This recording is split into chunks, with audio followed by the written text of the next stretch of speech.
আল্লাহ পাকের আদেশ চলে আসছে মক্কা থেকে মদিনা হিজরত করবে।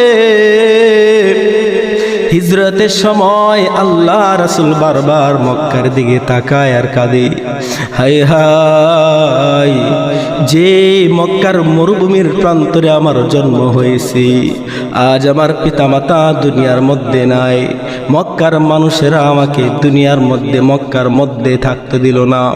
আমার বংশের লোক, আমার রক্তের লোক, আমার চাচারা আমার শত্রু হয়ে গেল। আমার চাচারা পর্যন্ত আমাকে মক্কায় থাকতে দিল না। আল্লাহ রাসূল সাল্লাল্লাহু আলাইহি ওয়াসাল্লাম যখন ব্যথিত হয়ে গেলেন, মনটা বড় খারাপ হয়ে গেছে। আল্লাহ পাক রব্বুল আলামিন জানিয়ে দিলেন, নবী হে, আপনি চিন্তা করবেন না, অতি শীঘ্রই আমি আল্লাহ আপনাকে খুশি করে দিব। অতি শীঘ্রই আমি আল্লাহ আপনাকে মক্কা বিজয় দান করব। সুবহানাল্লাহ। আল্লাহ রাসূল চলে গেলেন হিজরতের সাথী আবু বকরকে নিয়ে।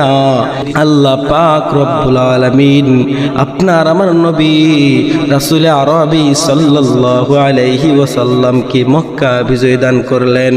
সাহাবায়ে কেরামদেরকে নিয়ে আল্লাহ রাসূল যখন মক্কায় চলে আসলেন, কে দিবে মক্কা বিজয়ের আজান? এই খুশির আজান আজকে কে দিবে?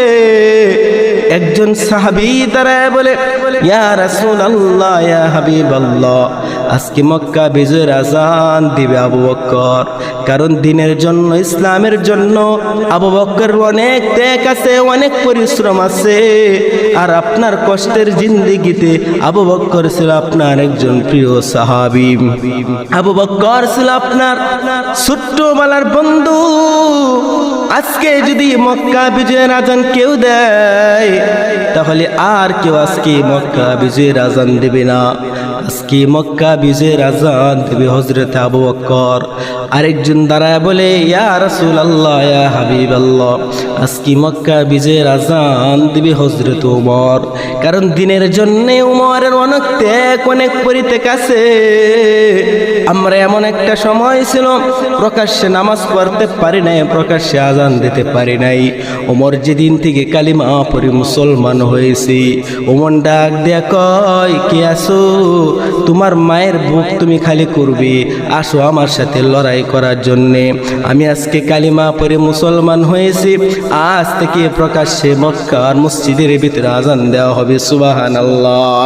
ওমর